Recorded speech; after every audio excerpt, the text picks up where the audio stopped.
$1 trillion economic target. The governor of Moniya State, who welcomed the delegation, appreciated President Bola Ahmed Tinubu for the economic development across the country and Moniya State in particular. The Zamfara State chapter of the All Progressives Congress (APC) has expressed concern over alleged move by the state government to deploy the dreaded outlaw in Sakai to Kaura Namoda local government area ahead of Saturday's State House Assembly by-election.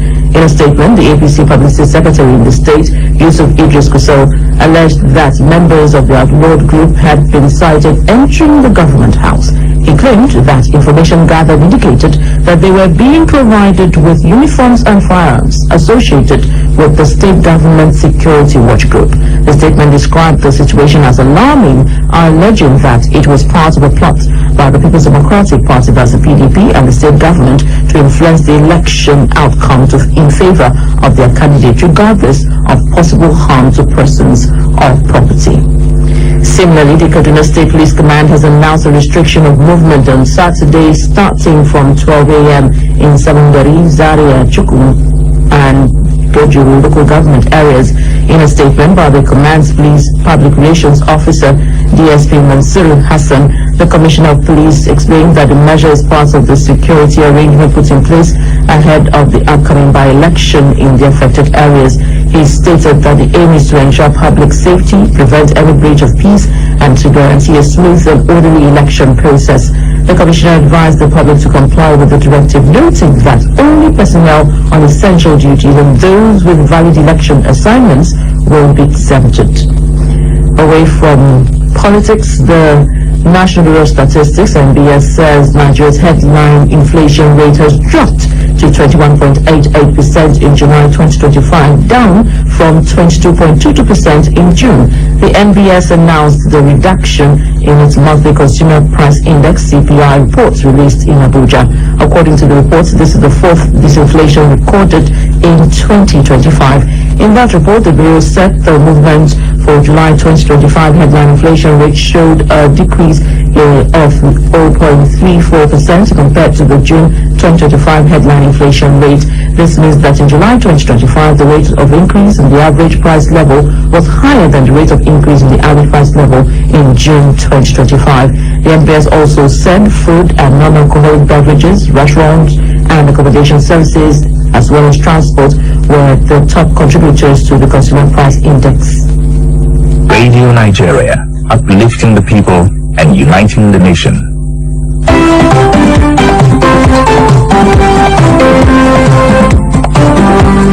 The Independent National Electoral Commission, INEC, has announced that it will commence a new phase of continuous voter registration, CVR, next week nationwide. This crucial electoral process provides an opportunity for eligible Nigerians, especially those who have recently turned 18 or have never registered before, to participate in shaping the nation's democratic future. On Radio Link, a Radio Nigeria audience participatory program this Saturday, we will focus on the topic continuous voter registration.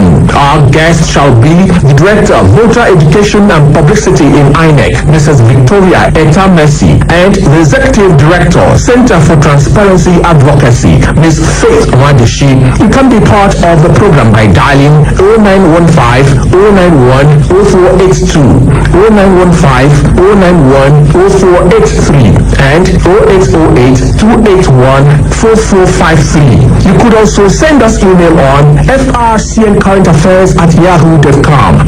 Radio Link takes the air every Saturday on the network service of Radio Nigeria from 8 to 10 o'clock in the morning. Join us.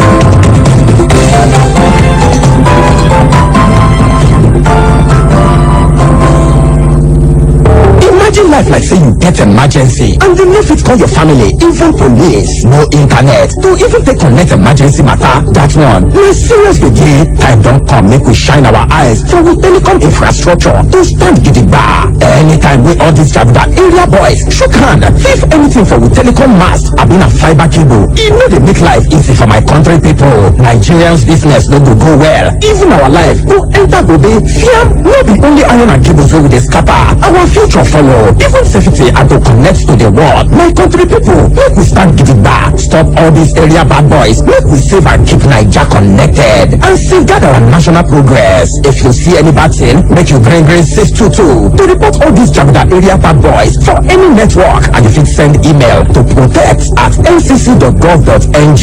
This message now from Mobile Network Operators and Power Company in collaboration with the Nigerian Communications Commission. Radio Nigeria, uplifting the people and uniting the nation. The Federal Ministry of Agriculture and Food Security says it will provide technological innovations aimed at supporting agribusiness in the country. The Minister of State for Agriculture and Food Security, Senator Ali Abdullahi, said this at the inauguration of the Sovereign Agro-Trade Services (SAS) digital solution in Abuja. Represented by his specialist advisor for strategy, Alhaji Mohammed Jabdi, Senator Abdullahi stressed that technology is built to improve on the way women farmers engage in agribusiness and is part of the agenda of the President Tinubu administration to impact on the lives of farmers and boost food security. While commending Nigeria Women in Agriculture Progressive Development Initiative for the app, he stated that the government had introduced several policies aimed at supporting farmers. I think we can the official part of the COVID outbreak that is done, and the digital level system created by the Nigerian women for agricultural progressive and development initiative, WASI, to transform agriculture from consistent to significant. This initiative is the landmark contribution to the national agricultural transformation journey. Mandate Secretary for Women Affairs in the Federal Capital Territory, Mrs. Adebayo Benjamin Lani, said the app was capable of transforming agriculture in Nigeria. The National Coordinator of the Institute, Omolara Stevenson, explained that the Southern Agro-Trade System was a fintech solution built to help farmers, especially women and youth, grow and earn more. Honorable step forward with the launch of Sovereign Agri-Trade System, SAS. What SAS means to our farmers, SAS is not just the technology, it is a promise that our farmers will no longer be at the mercy of middlemen, volatile markets, and unreliable payment systems. Ms. Stevenson explained that the technology will also help farmers use smart technology to ensure that their harvests are certified and sold safely to international buyers. Nigerians and the global community can now explore the country's rich cultural heritage from anywhere in the world. This is thanks to the launch of Nigeria's first ever National Digital Museum, a revolutionary platform that brings centuries of arts, monuments, and artifacts to your screen, all at the click of a button.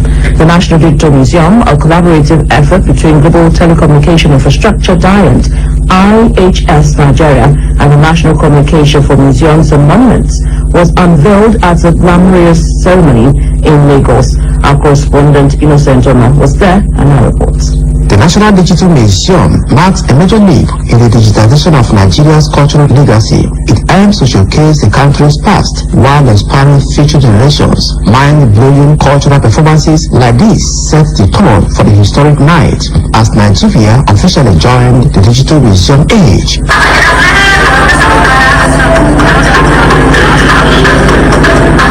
The event brought together dignitaries, stakeholders, and cultural enthusiasts, all celebrating a vision brought to life. National Digital Museum is a flagship initiative of the National Commission for Museums and Monument Digital Culture Initiative and aligns with President Bola Ahmed Tinubu's Renewed Hope agenda, which seeks to democratize access to Nigeria's vast cultural assets.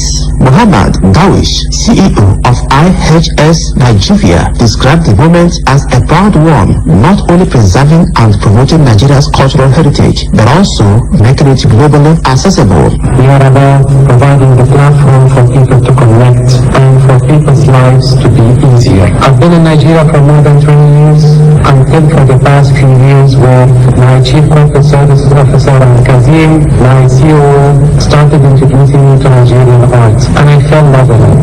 Darwish emphasized that the initiative reflects the company's ongoing commitment to innovation, education, and sustainability. Housing over 200 authentic antiquities from the National Museum in Lagos, each object has been 3D scanned, placed in an immersive digital environment, and enriched with educational content to create an interactive learning experience. And the best part, it's completely free, open to all at www.museum.ng.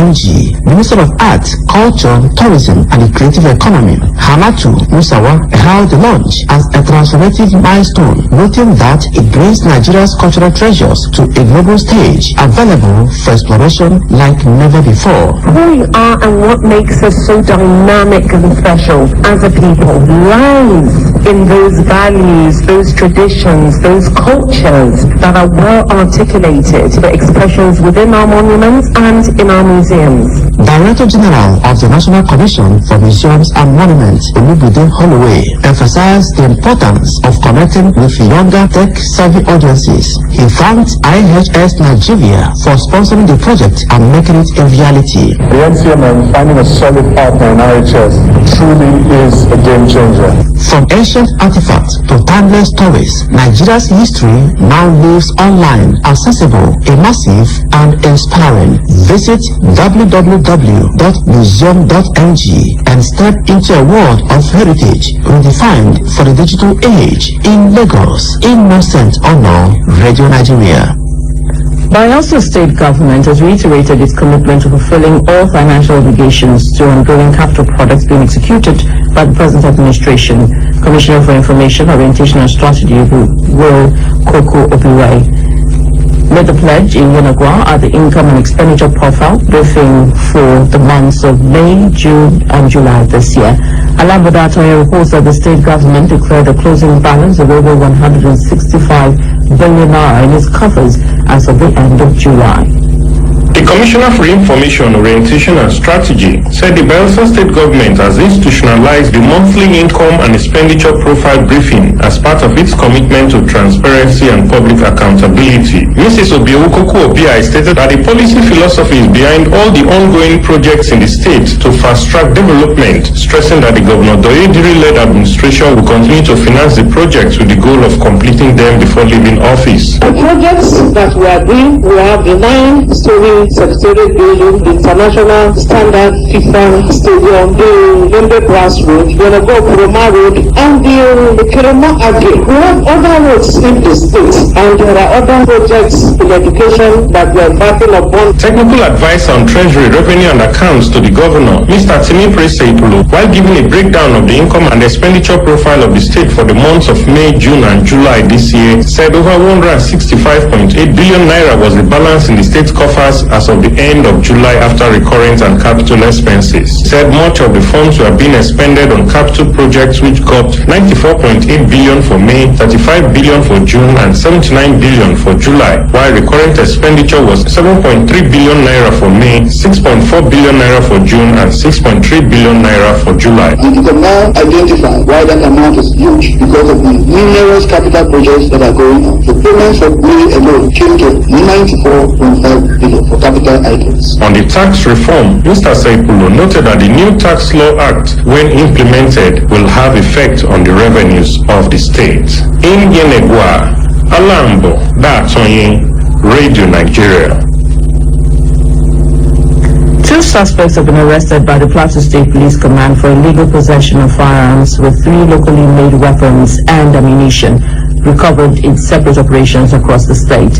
In a statement, the Police Public Relations Officer, Plateau State Command, DSP Alfred Alabo, said the first arrest occurred on August 4 during a routine stop-and-search operation conducted by officers from the Kaduna Vom Division. He explained that the team intercepted a 24-year-old suspect, Mark Ibrahim Dalop, of Samuel Kuru, who was found in possession of 2 locally made rifles while riding a motorcycle from Vom to Kuru around 9 p.m. The spokesperson added that Emmanuel Addition of the Commissioner of Police Plateau State Command, while commending the officers involved, reaffirmed the command's resolve to ensure a safer and more peaceful Plateau. He warned criminal elements to desist from their activities or leave the state, as the command remains fully committed to enforcing law and maintaining order. Moving to Ebonyi State, the government has distributed over 80 million naira as compensation to victims of a violent attack involving suspected herdsmen, and the people of Ishio local government area of the state also compensated at the disbursement for herdsmen who lost about 100 cows and given 20 million naira. Amijodo reports. On February 2nd, 2025, herdsmen attack on the sleepy community of Nkaleha in Ishin local government area left 18 persons dead and houses burnt in its wake. While 8 have been buried since the attack occurred, 10 corpses are still in the mortuaries in neighboring Enugu State.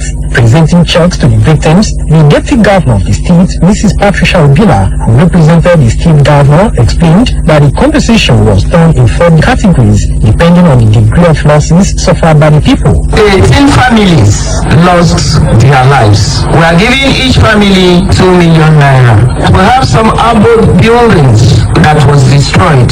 There are 41 in number. They are collecting 1 million naira. 4 big motorcycles was destroyed. The physical cash that was recorded was 816,000 naira. The Fulani community, they also complained that they lost their cow. We are giving them 20 million. The chairman of Ishin local government area, Mrs. Peace Agu, pointed out that a series of peace initiatives had been put in place to foster coexistence between the people of Nkaleha community and the herders. The National Deputy Director General, Mieti Allah Cattle Breeders Association of Nigeria, Alhaji Gidabu Sadiki, appreciated the state government for providing compensation to the herders, noting that contrary to insinuations, the attack was not carried out by herders as their camp was also infiltrated. People infiltrate some of our people and even the indigenous. So when they cause havoc, it will become farmers' leaders' crisis, which is not. The President General Nkaleha Town Union, Mr. Donatus Eze, said compensating both parties will restore enduring peace in the area, but decried the lack of access road into the community. There's no road. We are out, so I am begging, make our road accessible. Mr. Eze appealed to the state government to fast-track the processes of burying the 10 corpses that were still in the morgue. In Abakaliki, Amichi Odo, Radio Nigeria. Radio Nigeria, uplifting the people and uniting the nation. In a world where marriage is often seen as the ultimate milestone, Flying Solo dares to ask, what if there's more to the story? Flying Solo, beyond the issues of marriage. This bold, thoughtful radio program creates a safe, empowering space for honest conversations about singleness in all its forms, by choice, by change, or by chance. Join us every Saturday evening at 7 o'clock on the network service of Radio Nigeria as we explore how being single intersects with mental health, faith, finances, parenting, and personal purpose. Flying Solo, every journey deserves a voice.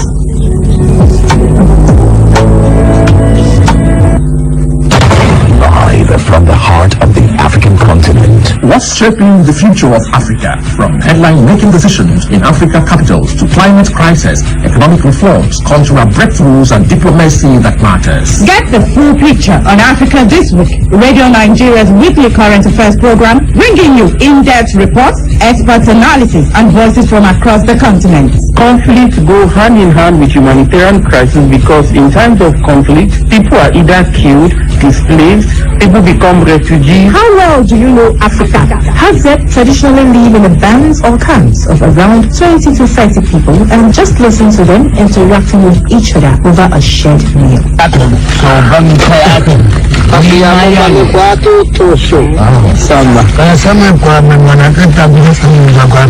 Join us every Friday by 5 p.m. right here on the network service of Radio Nigeria. Africa This Week, where Africa speaks and the world listens.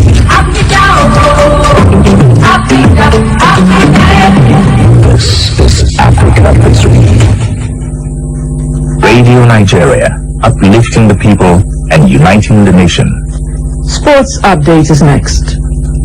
Head coach of Nigeria's senior women's cricket team, Leye Oyede, has expressed optimism that the female Yellow Greens will advance to the global qualifiers for the 2026 International Cricket Council ICC Women's T20 World Cup. Speaking about Nigeria's chances, Oyede, who disclosed that the squad list will be released next week, said the team is poised to break through on the continental stage. The female Yellow Greens are currently in a close campaign exercise in Lagos, fine-tuning preparations ahead of the Africa qualifiers scheduled to take place in Namibia from August 28 to September 7. Nigeria will face Zimbabwe, Uganda, Kenya, Tanzania, Namibia, Rwanda, and Sierra Leone in the qualifiers. The top two teams will advance to the global qualifiers, where the finalists for the 2026 Women's T20 World Cup in England will be decided.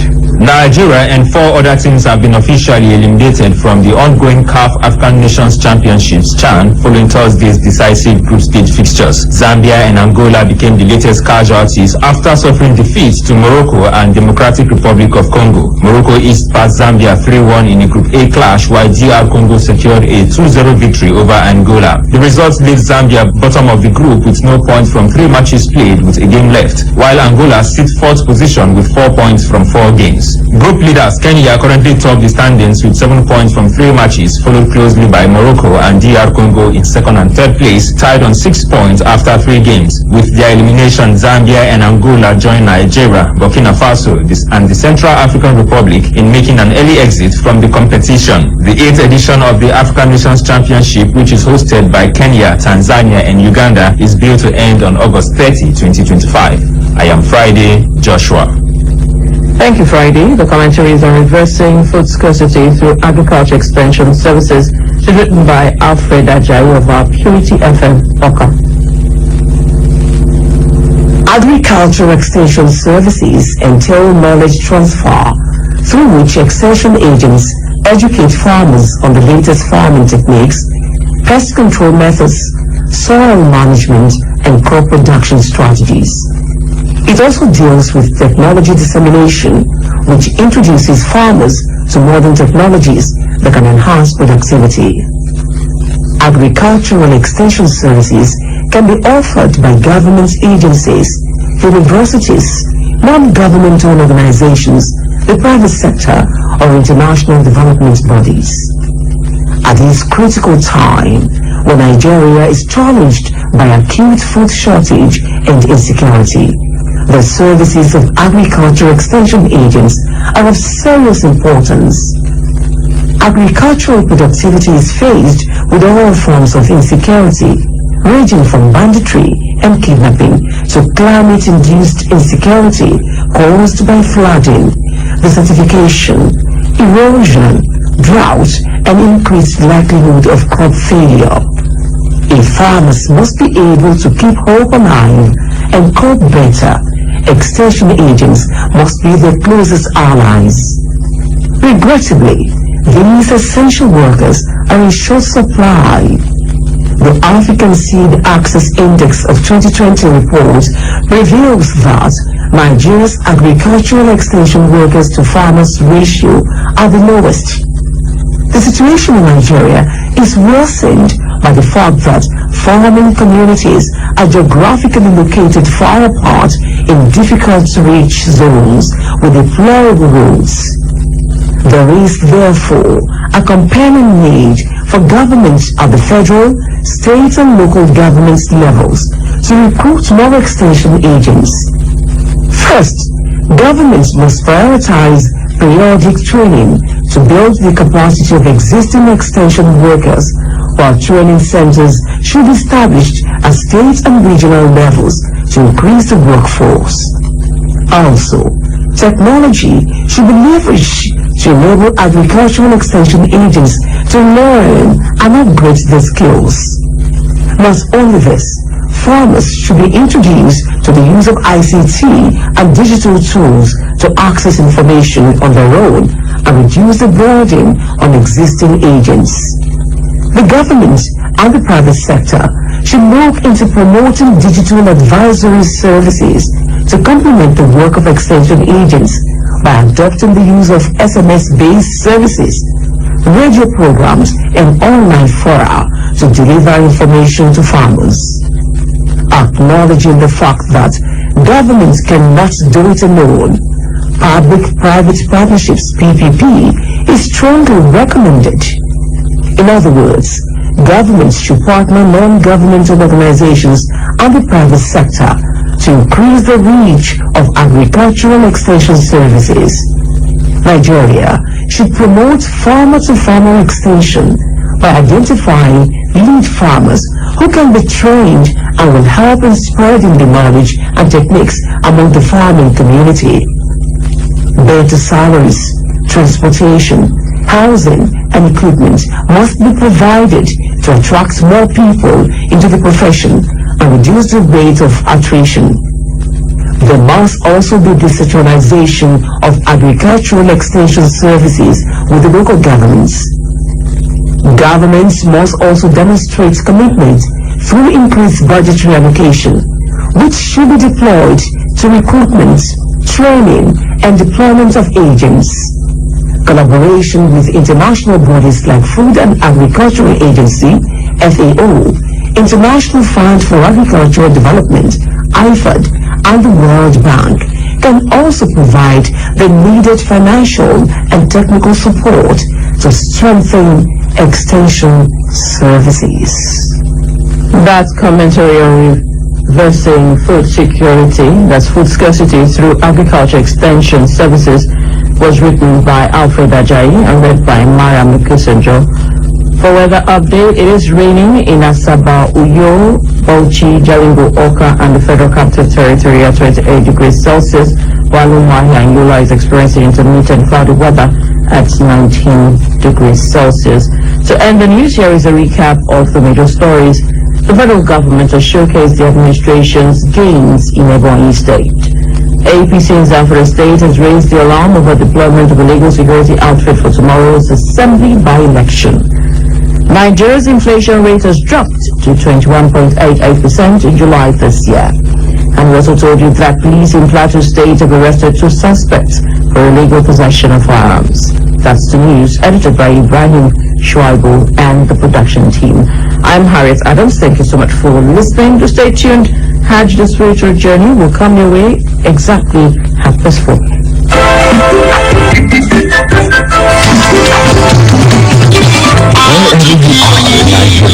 north, south, east, and west, have this Radio Nigeria network news. Amuludun FM 99.1. Ẹni tó wà láyé ṣùgbọ́n tí ò lálàáfíà tó péye ó ń pè fún ìfọwọ́sowọ́pọ̀ gbogbo èèyàn ká gbárùkù tí kó lè bá àráyé gbé kó ráyé ṣe. Ìdí ni pé oore tó gbéwọ̀n jù ní ká gbẹ̀mí ẹni là.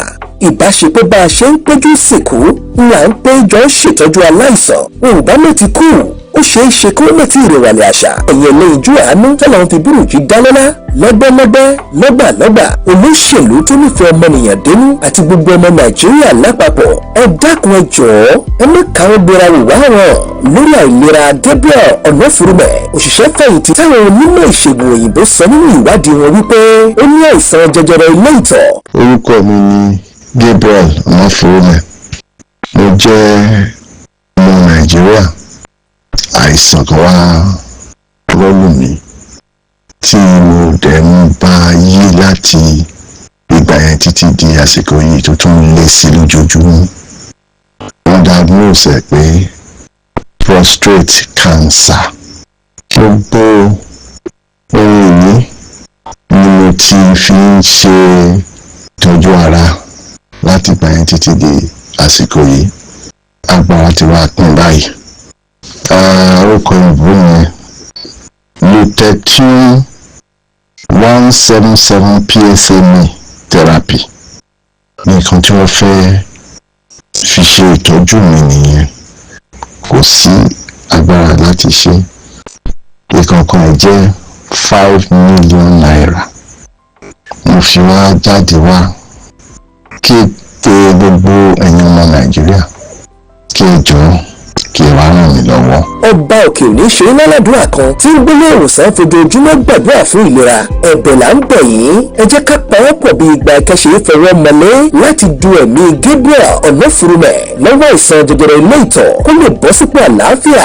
Láti bá wa dá sí ẹ̀san owó sí àpò àsùnwọ̀n yìí: Zenith Bank 2425800340 lẹ́ẹ̀kan sí 2425800340. Orúkọ tí ò gbé wá ni Gabriel Ọ̀nàfúrúmẹ̀. Bí ẹ ṣe máa fowó sínú àpò àsùnwọ̀n yìí: Zenith Bank 2425800340.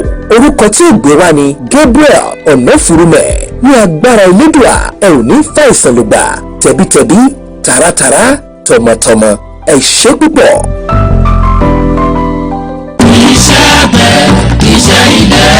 Gbogbo ètò ló ti tò, àkókò sì ti tó. Ìgbà ọ̀tun fún ìdàgbàsókè àti àǹfààní tí kò lẹ́lẹ́gbẹ́ rèé. Pẹ̀lú àgbékalẹ̀ àfojúsùn ètò ààrẹ lábẹ́ ìdarí ètò òṣèjọba rẹ̀, Ààrẹ Bọ́lá Tinubu nípasẹ̀ akitiyan ìgbìmọ̀ tó ń rí sí àtúntò àgbékalẹ̀ ohun ọ̀sìn tó fi mọ́ ilé-iṣẹ́ tó ń rí sí ìdàgbàsókè ohun ọ̀sìn. Ẹ̀ka ohun ọ̀sìn ti gba agbára àyípadà ọ̀tun. Nídìí èyí, ẹ̀ka náà ń pè fún ìpèsè ẹran màálù, ìpèsè wàrà, ìpèsè ọgbà oko tútù àti koríko gbígbẹ fún oúnjẹ ẹran tó fi mọ́ yàrá tútù ìṣe oúnjẹ lọ́jọ̀. Àǹfààní ńlá lèyí jẹ́ fún ẹnikẹ́ni tó bá fẹ́ kópa. Má jẹ́ káǹfààní yìí fo ìwọ náà rú, nítorí pé àwọn iléeṣẹ́ ńláńlá láti ilẹ̀ òkèèrè ti ń dókòwò sẹ́ka yìí. Ẹ̀yin ọmọ Nàìjíríà, ẹ jẹ́ ká jọ di àǹfààní ńlá yìí láti ṣùgbà ètò ọrọ̀ ajé wa kó lè rú gógó sí i nípasẹ̀ ìdàgbàsókè ohun ọ̀sìn. Ìkéde yìí wá láti ọwọ́ ìgbìmọ̀ iléeṣẹ́ ààrẹ tó ń rí sí àtúntò àgbékalẹ̀ ohun ọ̀sìn lórílẹ̀‐èdè Nàìjíríà. ẹgbẹ́ kan ń bẹ lóde ẹgbẹ́lẹ́gbẹ́ amplod. Association of Nigerian Broadcasters amplod Ọ̀yọ́ State Chapter olórí tẹlẹmù gbogbo olóríire wa bá wa kẹ́yẹ ayẹyẹ ọdún kan ìṣèjọba tó wà lóde báyìí nínú ẹgbẹ́ wa amplod ẹ̀ka tìpínlẹ̀ Ọ̀yọ́ lábẹ́ gómìnà wa Dr. Pẹ̀yẹmí Ayọ̀rìndé MC Swagger àti BOT chairman wa Mọ́gàjí Kọ́lá Akíntayọ̀dé ìlú Ìbàdàn. Inú wa ó dùn jọjọ kẹ́ẹ̀kọ́ alọ́wọ́ bá wa filé ẹgbẹ́ wa lọ́lẹ̀. Àwa náà fi tiwa gbé tiyín lárugẹ nílùú gbogbo jákèjádò ìpínlẹ̀ Ọ̀yọ́ tí iléeṣẹ́ rédíò àti tẹlifíṣọ̀n tó fi mú newspaper lọ́mọ ẹgbẹ́ ambrod wà tá a ti ń da kékeré. àpọ̀ gan ni o. ẹ̀yẹ wa lọ́jọ́ ayẹyẹ kẹ́ ẹ wá bá wa ṣe. Sunday August 31 ọdún yìí ló máa wáyé ní gbọ̀ngàn Tafo Arena Ìjókòdó junction Sango Ẹlẹ́yẹlé road Ìbàdàn. bẹ̀rẹ̀ láago 12 ọ̀sán. àlejò pàtàkì ọjọ́ náà ní Excellency Engineer Olúwaṣeyì Abíọ́dún Mákindé gómìnà ìpínlẹ̀ Ọ̀yọ́. àwọn orí adé tó máa wà ń kalẹ̀ ní His Imperial Majesty Ọba Abímbọ́lá Akeem Ọ̀wádé Aláàfin Ọ̀yọ́. àtọ́ba Samuel Adébáyọ̀ Adébọ́lá Elérú Ọ̀fẹ́rúwà Right Honourable Adébògún Doyin Speaker Ọ̀yọ́ State House of Assembly ní VIP host lọ́jọ́ yẹn. Chief host ní Alhaji Abdulrasaq Abdulgani Mr. GRA National President ambrod Sayo King àtàlájì Táyé Sẹ́lúlà lélẹ́rẹ́ wa. ẹ bá wa raṣọ àdìrẹ́ tá a mú ọ̀pá mẹ́rin 6,000 naira péré ni o. ó ti wà lọ́fíìsì ambrod tó wà ní Yemẹtu Ìbàdàn. ẹ tún lè pe dúdú yẹn ní òrèké lórí aago 08056043996 tàbí ọ̀gákọ́lá 003616575. a ó máa retí yín o.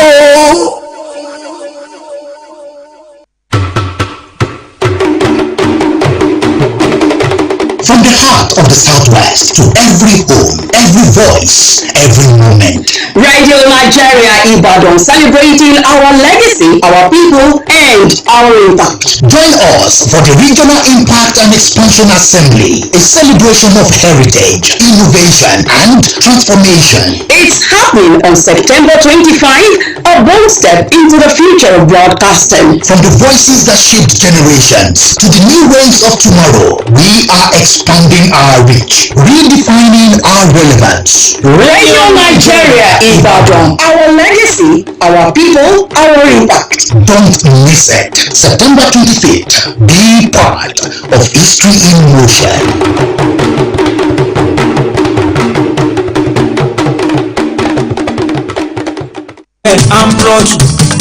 The Association of Nigerian Broadcasters Oyo State Chapter presents 1-year anniversary of Dr. Pẹ̀yẹmí Ayọ̀rìndé MC Swagger-led administration and fundraising to build the state permanent secretariat coming up on Sunday, 31st August 2025. Venue Tafo Arena Hall, Ìjókòdó Junction, Sango, Ibadan. Special guest of honor, His Excellency Engineer Olúṣèyí Abíọ́dún Mákindé, Governor Oyo State. Royal fathers of today, Ọba Abímbọ́lá Akeem Ọ̀wádé, the Aláàfin of Ọ̀yọ́, Ọba Samuel Adébáyọ̀ Adébọ́lá, Ìlú Oluwa of Evua. Chief Host Alhaji Abdulrazak Abdulgani, Mr. GRA, National President, Ambrod. We shall all be received by Right Honorable Adibo Ogundoyin, Speaker, Oyo State Assembly. Music by Tayo King Adiaga and Taye Cellular. Adware 6,000 naira. For yards. For inquiries, call Oriki 0805 694 3996 or Okakola 0803 616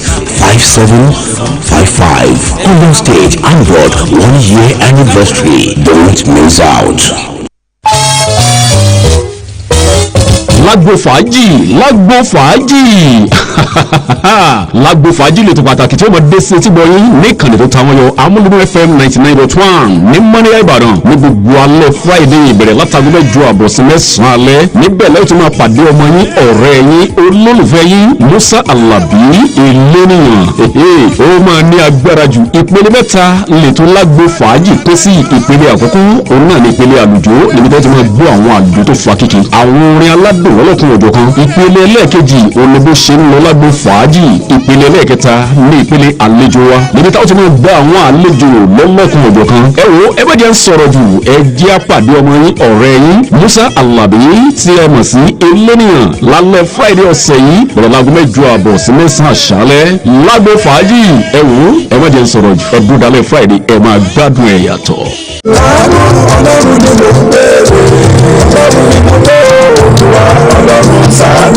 àánú olúwa lẹ̀dá nílò nílé ayé láti lè jẹ́ kí a ṣe àṣeyọrí nínú ohun gbogbo. Bíbélì wípé àánú ń ṣògo lórí ìdájọ́. Látàrí èyí lolúwa fi ṣàgbékalẹ̀ ètò pàtàkì yìí àkókò àánú èyí tá ó máa gbọ́ níkànnì yìí lọ́sọ̀ọ̀sẹ̀. ọjọ́ ajé Monday níbi ìtòlúwa yóò ti máa lo wòlíì àti ajínrere Isaac Adépọ̀jù bàbá bẹ́tẹ̀ láti inú ìjọ Bethel Church of Christ Land of Mercy of Olúkìtìbí Àbáodò Mọ́níyà Ìbàdàn. Ètò yìí yóò máa dé ti gbọ̀rin dédé aago ọjọ́ ajé Monday lọ́sọ̀ọ̀sẹ̀. Atọ́kùn ètò ní Adéọ̀sùn Jẹ́nfà Ọ̀ká JP fún ẹ̀bẹ̀ àdúrà ẹ pè ìránṣẹ́ Ọlọ́run alààyè sórí ẹ̀rọ ìbánisọ̀rọ̀ yìí 08068242939 tàbí 08143900097. Ǹjẹ́ bẹ́ẹ̀ ó ti máa tẹ́tí gbọ́ ètò yìí lákòókò náà àánú Ọlọ́run kò ní kò láyé wa. Àmín. Ẹ kú ojú lọ́nà o. Olúwa ti fàsìkò yìí gbé mi dìde látòrí àkìtàn ó jọba láàfin. àyànfẹ́ olúwa ó tún ti kalẹ̀ bàgẹ́ ètò tí olúwa gbé kalẹ̀ nípasẹ̀ ìránṣẹ́ rẹ̀ olùṣọ́àgùntàn Yẹmí Òjó àyànfẹ́ olúwa ó ti padà sí orí afẹ́fẹ́ rédíò Amúlùdún FM 99.1 ní Mọ́níyà Ìbàdàn ní gbogbo ọjọ́ Friday ní ètò àyànfẹ́ olúwa yóò máa gorí afẹ́fẹ́ bẹ̀rẹ̀ láago 7 sí 7 àbọ̀ àṣálẹ́ níbi tí a ó ti máa pàdé ìránṣẹ́ Ọlọ́run alààyè Yẹmí Òjó àyànfẹ́ olúwa tí wọ́n ti máa fi ọ̀rọ̀ Ọlọ́run wọ́n gbogbo ènìyàn pẹ̀lú ìmísí agbára ẹ̀mí mímọ́ tí àdúrà tó ní agbára yóò sì máa rọ̀ bí ọ̀wàrà òjò. Ẹ má mísì ẹ̀ torí pé kò ní ṣe é ròyìn àfi kẹ́yìn náà gbìyànjú láti máa gbọ́. Àyànfẹ́ olúwa pẹ̀lú olùṣọ́àgùntàn Yẹmí Òjó ẹ jẹ́ á pàdé lálẹ́ Friday ọ̀sẹ̀ yìí bẹ̀rẹ̀ láago 7 sí 7 àbọ̀ alẹ́ 7 to 7:30 p.m. kí olúwa kí ó máa bùkún yín bẹ́ẹ̀ tí ń gbọ́ ètò náà lórúkọ Jésù. My guy, you dull o. Your team lose match. Oh boy, now this my house rent wey dey delay o. My landlord don dey rake for me seriously. Even sef, I don dey. No stress yourself. You never hear about credit card? At all. Oh, no wonder. Anyway, another program of President Tinubu government to take consumer credit wey get focus, support Nigerians to fit dey pay school fees, buy things like household appliances and even to pay house rent. Credit card dey do so through our banks, fintechs, cooperatives and microfinance company dem. Chai, abeg explain well well. The goal of credit card na to make life easy for Nigerians with manageable monthly installments wey no get interest. No interest? No interest? Hey bro, where you come dey go? My bank straight, no interest, I get interest. You sef go your bank straight now to enjoy your own credit card money. Nigeria's comeback tori never finish but e don dey road sam. Nigeria dey on the road of progress. Renewing hopes, rebuilding Nigeria. Powered by Citizen Connect Initiative.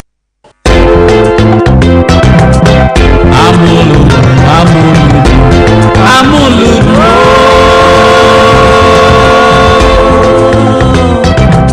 Mo wò títí ẹyẹ bí òkì kò sí nígbó 99.1 FM Moniya ní Ìbàdàn ó dá wọn yọ. Amuludun FM 99.1.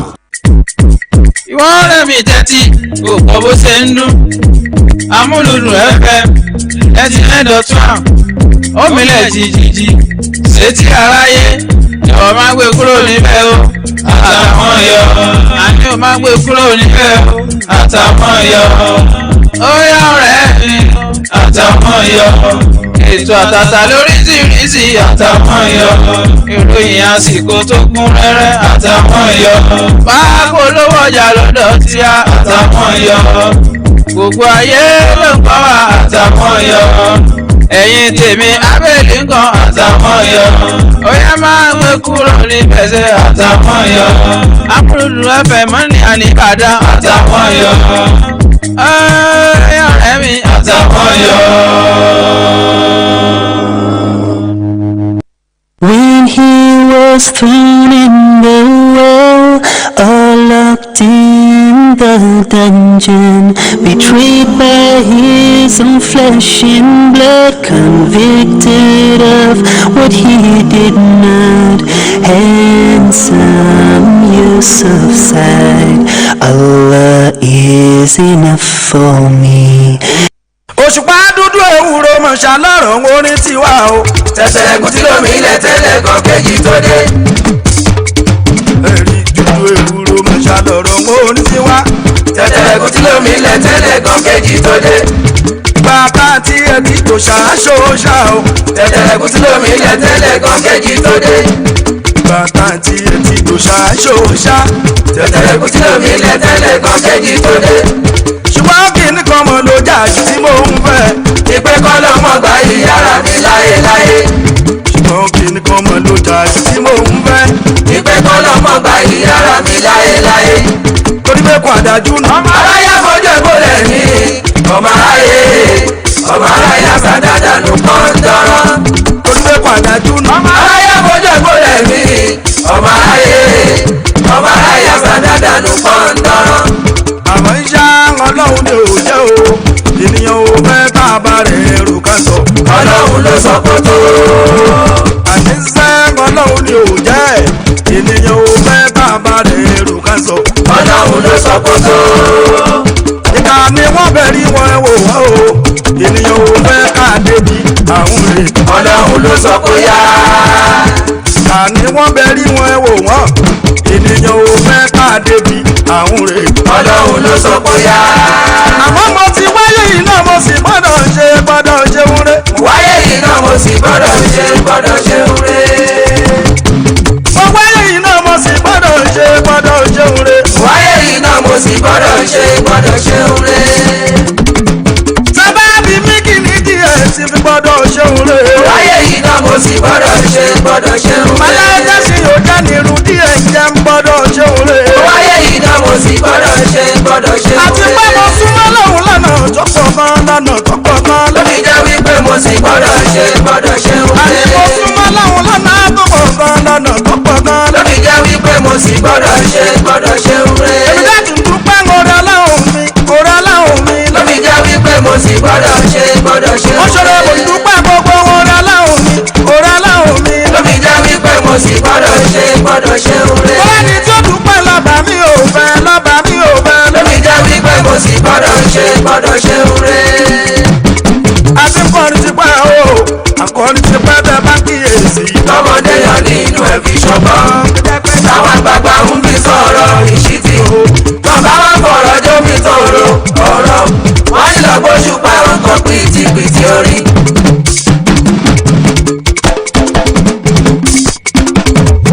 Akọrin ti pẹ́ o, akọrin ti pẹ́ bẹ́ẹ̀ bá kíyèsí. Tọmọdé yọ nínú ẹ̀ fi ṣọgbọ́n. Táwọn àgbààgbà ń fi sọ̀rọ̀ ìṣítí o. Tọ́ba wọn fọ̀rọ̀ jómi tòrò ọ̀rọ̀. Wọ́n ní lọ gbóṣù pa ọkọ̀ pìtìpìtì orí. Ẹ̀rí bá ṣe kàn wá lẹ́wà àwọn ọmọ ènìyàn. Làkòrè ló pé múra sí ìkà òpé. Àkọsẹ́ lóògùn ṣẹ́ múra sí o má ṣọlẹ̀. Tọ́ba wọn fọ̀rọ̀ jómi tòrò ọ̀rọ̀.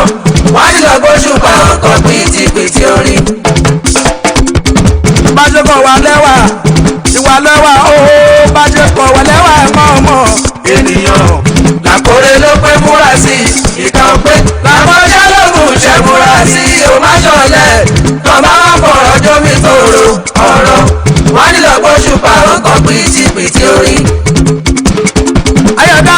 gbàgbàgbàgbàgbà ẹgbà yẹ gbé ìwò ẹ̀ dápẹ́ gbàgbàgbàgbàgbà ẹgbà yẹ fi kọ́gbọ́n.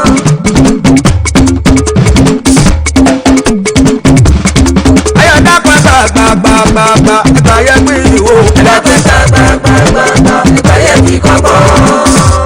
ayé fárí mú òun yẹn tàkàdá lẹ́sẹ̀.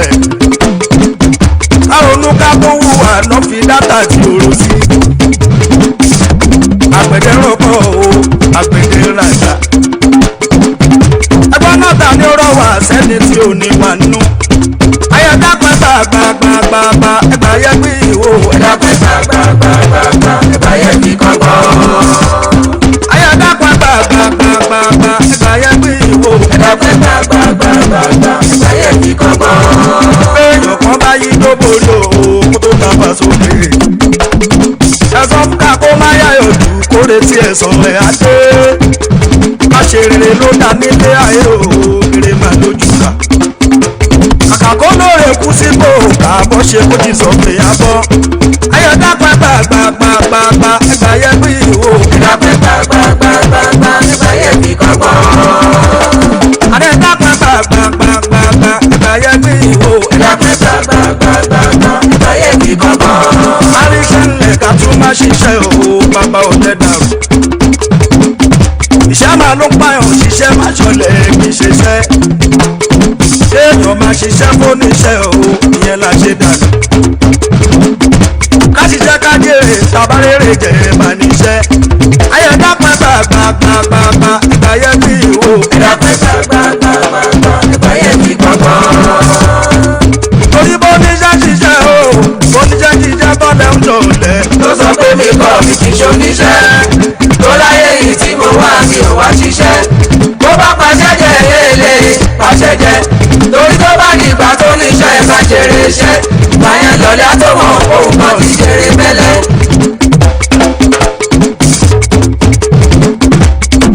torí bó níṣẹ́ ṣiṣẹ́ o bó níṣẹ́ ṣiṣẹ́ tọ́lẹ̀ ń jọ̀lẹ̀. tó sọ pé mi kọ́ mi kì í ṣoníṣẹ́.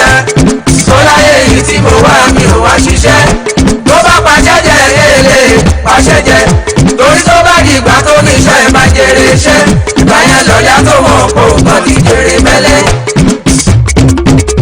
láìkì ṣọká níbi ọkà àbájọ kó sí o. lójó ọ̀ka tó máa jẹ ń bọ̀ wá bọ́ka. kárí ṣẹlẹ̀ ká máa ṣe lọ́lẹ́ dàrú. ọ̀rẹ́ kí kádàrá tọ́lọ̀ wá àkọlé tètè ṣẹ́.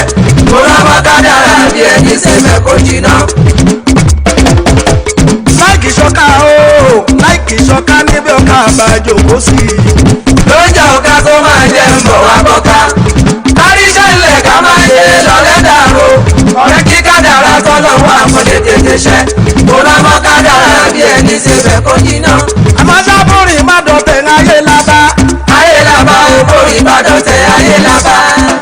àní sábúrì má dọ̀tẹ̀ ayé lábá o. ayé lábá borí má dọ̀tẹ̀ ayé lábá. bàbá kọrin wípé iṣẹ́ lògùnṣẹ́.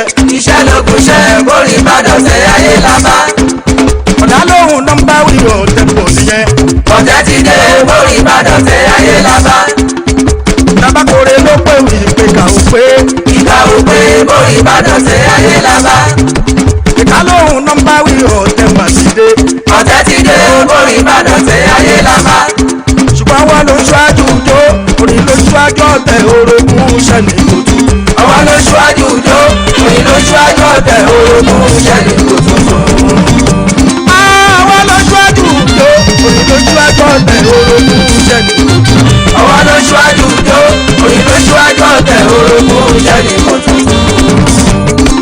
iwájú mi yé mi jù ẹ o àyàgbá mẹ́rin kan ìdàlẹ́ ayé.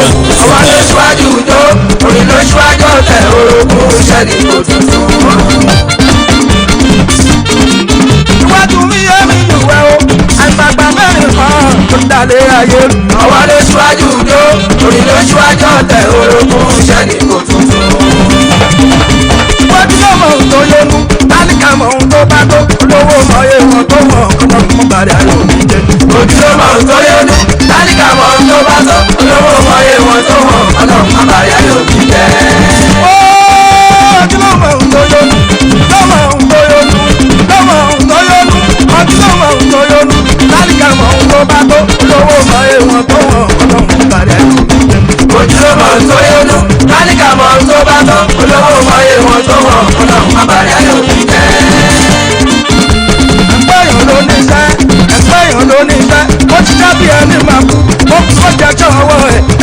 dogun ó dọdẹ. ojúlé mọ̀ ń tó yẹnu tálíkà mọ̀ ń tó bá tán olówó mọ̀ye wọn tó wọn ọ̀nà mọ̀bàlẹ́ yóò fi jẹ́. màmá mi ló ní kó bá yóò kó panu kó má ràn kú pọ́npọ́n torí báyé gbẹ̀gẹ̀ o. tó bá yóò kó panu kó má ràn kú pọ́npọ́n torí báyé gbẹ̀gẹ̀.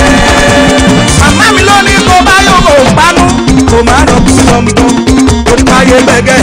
tó bá yóò kó panu kó má ràn kú pọ́npọ́n torí báyé gbẹ̀gẹ̀. òun láwọn tọjọ jọ sàwáwù kí wá tó tẹ̀síwájú kò tí wá tẹ̀síwájú kò ti dùn wọ́n lọ one time tó bá dùn mọ́ ọmọ nù kò lè dùn mọ́ ọmọ nù torí bí láyé ìṣèlú ni. tó bá yóò kó panu tó má ràn kú pọ́npọ́n torí báyé gbẹ̀gẹ̀. ó láwọn tọjọ jọ sàwáwù kí wá tó tẹ̀síwájú kò tí wá tẹ̀síwájú kò ti dùn wọ́n lọ one time tó bá dùn mọ́ ọmọ nù kò lè dùn mọ́ ọmọ nù torí bí láyé ìṣèlú ni.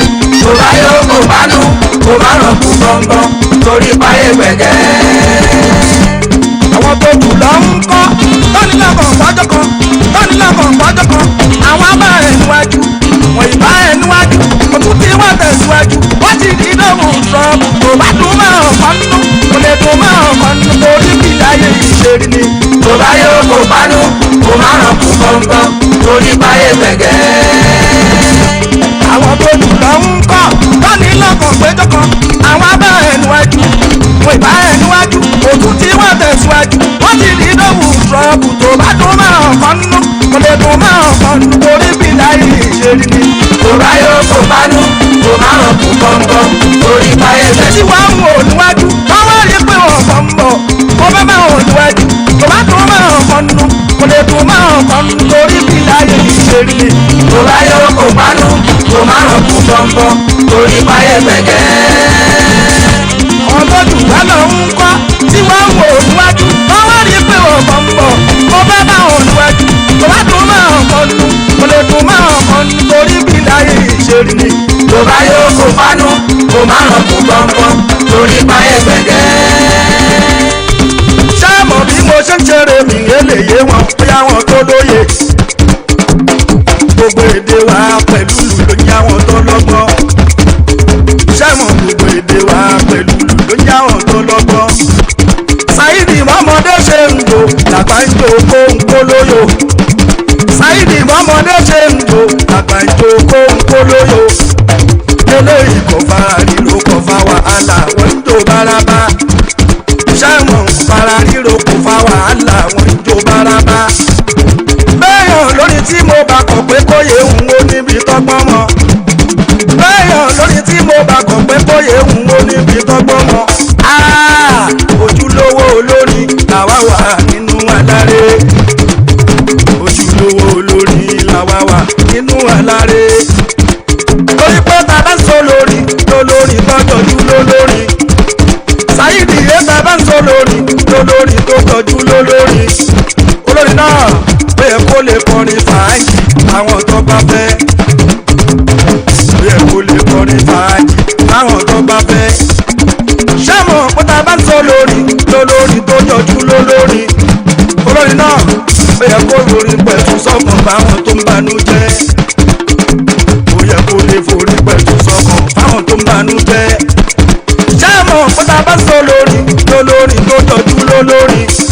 olórí náà ó yẹ kó lè kọrin orí kó fi polówó lé. ó yẹ kó lè kọrin orí kó fi polówó lé. sáàmù pátá bá ń sọ lórí lólórí tọ́jọ́jú lólórí. olórí náà ó yẹ kó lè kọrin kòbókò fáwọn tó yájú. ó yẹ kó lè kọrin kòbókò fáwọn tó yájú. ntòṣù bá fi jọ́ borí kò yé. ntòṣù bá fi jọ́ borí kò yé. ìpè tí ń bá kọ fújì mi kò yé. ìpè tí ń bá kọ fújì mi kò yé. ìkìkọrin tó ti kọrí kò yé. ìkìkọrin tó ti kọrí kò yé. sọ́ọ̀mù jẹ́ ní àgíláàsì lórí wa tó bá ìrì wa.